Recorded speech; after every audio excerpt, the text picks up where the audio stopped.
Meu nome é Alejandro. Operei 3.000 corações. Salvei pessoas que as próprias famílias já tinham desistido. E perdi os meus sem dar um único corte. Sou cirurgião. Tenho 78 anos. E quando esse vídeo for publicado, provavelmente já não estarei aqui. Passei a vida inteira na primeira fila da morte. Já a vi chegar devagar. Já a vi chegar sem avisar.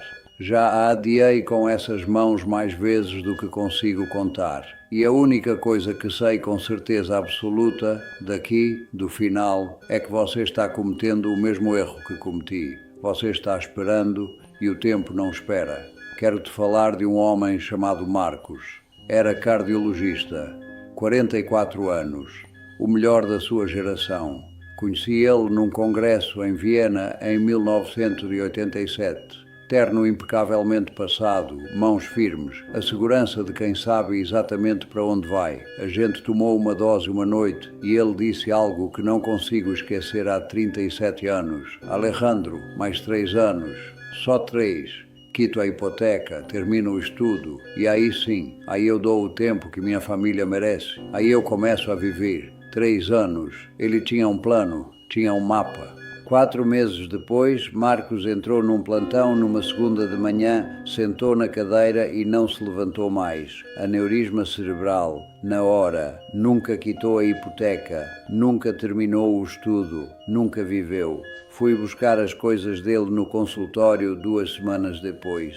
A agenda estava marcada até dezembro. Tinha um bilhete colado no monitor que dizia: ligar para Carmen na quinta. Carmen era a filha dele. Tinha 9 anos. Estava esperando essa ligação há meses. O hospital substituiu Marcos em 1 mês. Os pacientes foram redistribuídos em 1 semana. Os colegas tiraram o nome dele da caixa de correio em 2 dias. Mas Carmen está há 37 anos, esperando uma ligação que nunca vai vir. Agora mesmo, olhando para você, eu vejo você. Você está se dizendo a mesma coisa que Marcos se dizia. Quando eu terminar esse projeto, quando os filhos crescerem, quando chegar o momento certo, deixa eu te dizer uma coisa com a clareza que só vem de quem tem um pé fora desse mundo. Não existe momento certo, existe agora, ou não existe nada. Vamos falar do que você acha que importa, sua carreira. Passei 40 anos acreditando que meu trabalho era meu legado, que as vidas que salvei naquele centro cirúrgico eram a medida da minha vida, e tecnicamente são, mas tem algo que ninguém te conta sobre salvar vidas alheias. É viciante e, como todo vício, te destrói enquanto te faz sentir invencível. O centro cirúrgico é o lugar mais sedutor do mundo. Lá dentro tudo depende de você, o silêncio, a precisão, o controle absoluto. Lá dentro você é quase Deus. Lá fora, você não é ninguém especial. E isso vira um problema enorme quando você sai. Porque lá fora, em casa, com a família, ninguém precisa de Deus. Precisam do pai, do marido, da pessoa. E eu nunca aprendi a ser isso. Passei décadas sendo extraordinário num lugar e sendo um fantasma em todos os outros. Confundi aplausos com amor. No trabalho, quando você falha, alguém morre rápido. Em casa, quando você falha, algo morre devagar, sem sangue, sem alarmes, sem monitores, mas apaga do mesmo jeito. E eu nunca vi acontecer, porque não sangrava. Erro clássico, o mais caro de todos. Lembro de uma noite, eu tinha 52 anos. Minha família tinha preparado um jantar de aniversário, velas, risos, um bolo com meu nome escrito errado. Eu estava no centro cirúrgico, cirurgia longa, complexa, necessária. Salvei o paciente. Cheguei em casa às 2 da manhã, a mesa já estava arrumada. Tinha um bilhete na cozinha. Pai, deixamos o seu pedaço no forno.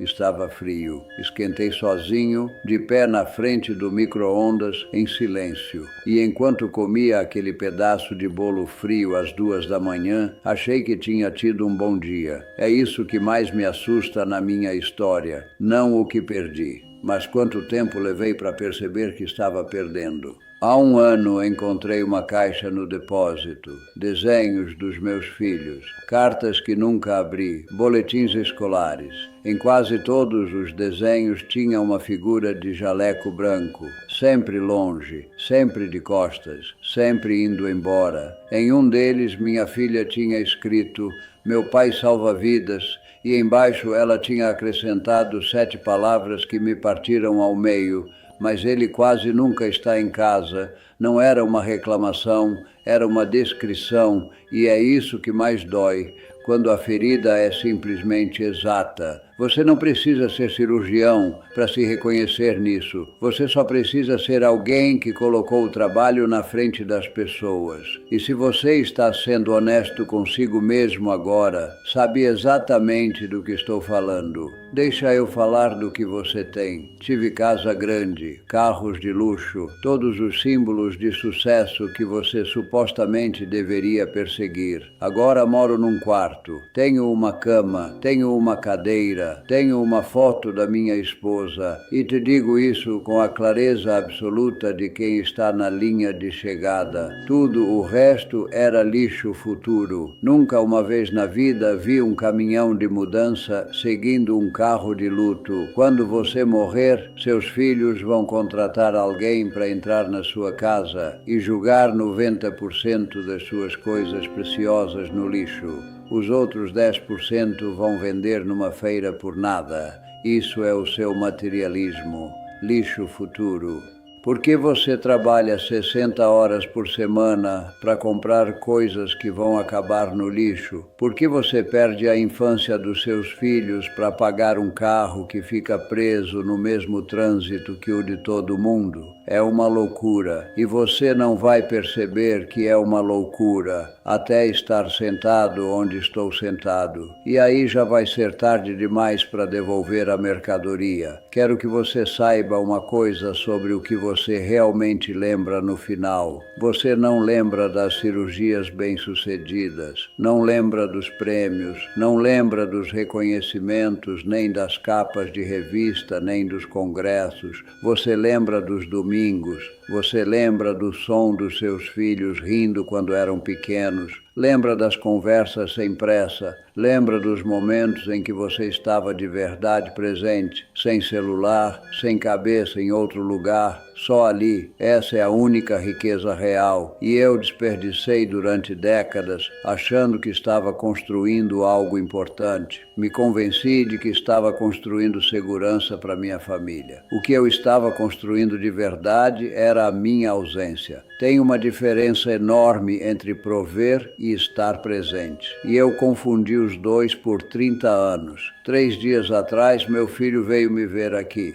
Sentou nessa cadeira e pela primeira vez em talvez 20 anos a gente conversou de verdade. Não sobre meu trabalho, não sobre as conquistas dele, não sobre nada útil. A gente só conversou e depois de um tempo ele disse algo que eu não esperava. Pai, sabe quando você foi importante de verdade para mim? Não quando pagou a faculdade, não quando comprou meu primeiro carro, quando me ensinou a me barbear, aqueles 5 minutos. É isso que eu lembro.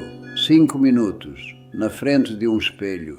Uma manhã de sábado, sem emergências, sem plantão, sem mundo para salvar. Só ele e eu. E essa memória vale mais do que as 3.000 cirurgias juntas. É isso que fica, é isso que sobrevive a você.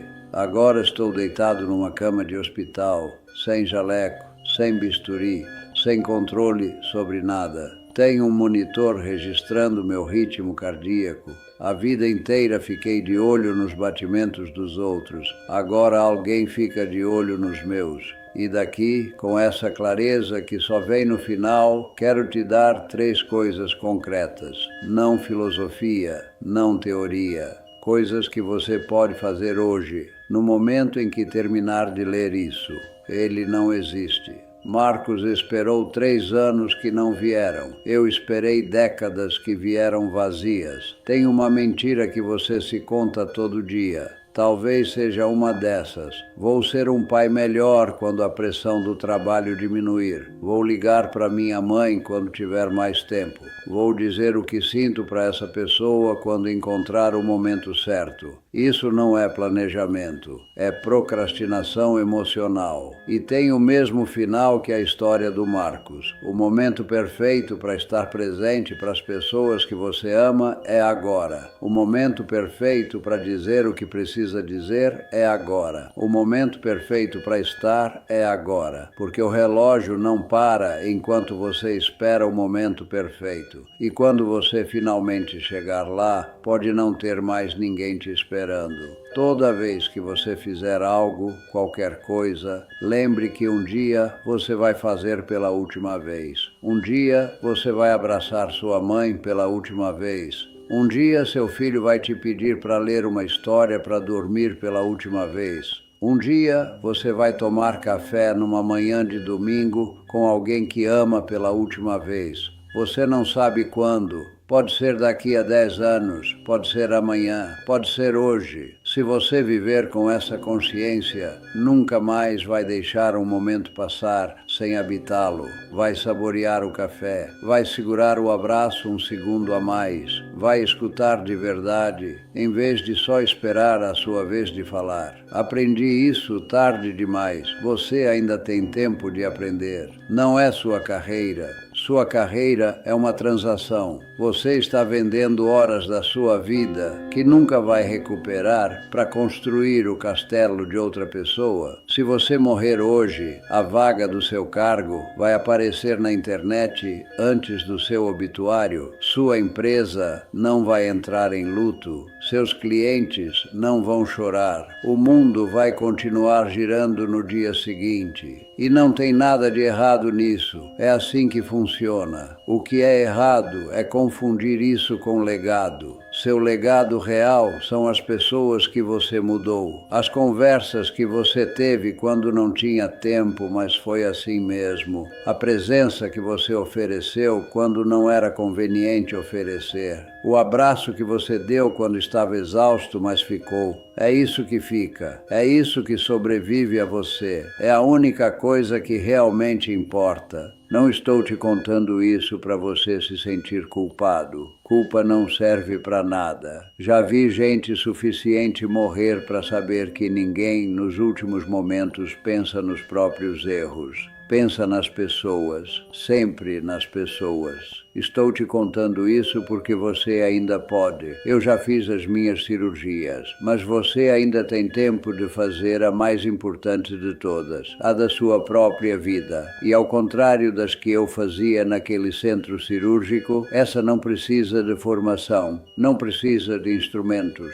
não precisa de 10 anos de especialização, só precisa de uma decisão. A decisão de que as pessoas que você ama são mais urgentes do que qualquer outra coisa na sua agenda. A decisão de aparecer quando não é conveniente aparecer. A decisão de estar presente mesmo quando você está esgotado, porque a vida não termina de uma vez. É isso que ninguém te conta. A vida termina em pequenas ausências. Um jantar que você pulou, uma ligação que você adiou, um jogo que você perdeu, um abraço que você não deu porque estava com pressa. Essas ausências vão somando em silêncio, sem alarme, sem sangue, sem aviso. E um dia você olha para trás e tudo o que enxerga é uma lista enorme de momentos em que você não estava lá. Não porque você era uma pessoa ruim, mas porque acreditou que teria tempo. Todo mundo acredita que vai ter tempo. Marcos acreditou, eu acreditei, e os dois erramos do mesmo jeito. Agora estou aqui deitado com um monitor marcando o meu ritmo e a única pergunta que importa é se eu usei bem o tempo que tive. A resposta é complicada, a sua não precisa ser. Você tem tempo de fazer a sua diferente, mas só se decidir agora, não amanhã, não quando a pressão diminuir, não quando chegar o momento certo, agora. Antes de ir, uma última coisa. Tenho uma pergunta que me faço todo dia, aqui nessa cama. A mesma pergunta. Se eu pudesse voltar àquele congresso em Viena, onde conheci Marcos, se eu pudesse sentar com ele naquela noite com a dose na mão, o que eu diria? Diria que os 3 anos não existem, que os 5 também não, que não existe nenhum número mágico a alcançar antes de começar a viver. Diria para ele ligar para Carmen quando chegar em casa naquela noite, sem desculpa, sem motivo especial, só para ouvir a voz dela, e diria que isso, uma ligação de 5 minutos numa segunda à noite sem motivo nenhum, vale infinitamente mais do que qualquer estudo que ele pudesse terminar. Não sei se ele teria me ouvido, ninguém ouve isso até ser tarde demais, mas você está ouvindo agora, e isso significa que ainda está a tempo. Usa, o monitor está marcando meu ritmo, está indo mais devagar do que eu gostaria. Então termino com a única coisa que realmente importa. Agora mesmo, nesse exato momento, você tem tempo. Não troque por mais horas no escritório. Não sacrifique por mais coisas que vão acabar no lixo. Não desperdice esperando o momento perfeito que nunca vem. Dê para as pessoas que precisam de você, não do seu dinheiro, não do seu sucesso, não do seu cargo, nem do seu título, nem da sua reputação. De você. Liga para quem você está sem ligar há tempo demais. Fala o que você está sem falar há tempo demais. Vai onde você está sem ir há tempo demais. Não amanhã, agora. Porque esse relógio que está fazendo tic-tac de fundo, aquele que você parou de ouvir porque se acostumou, esse é o som da sua vida passando. Não deixa ela acabar vazia. Sou médico. Passei 40 anos sabendo que cada segundo conta, mas só dentro do centro cirúrgico. Fora dele, vivi como se os segundos fossem infinitos. Não cometa esse erro. Estou cansado. Vai viver.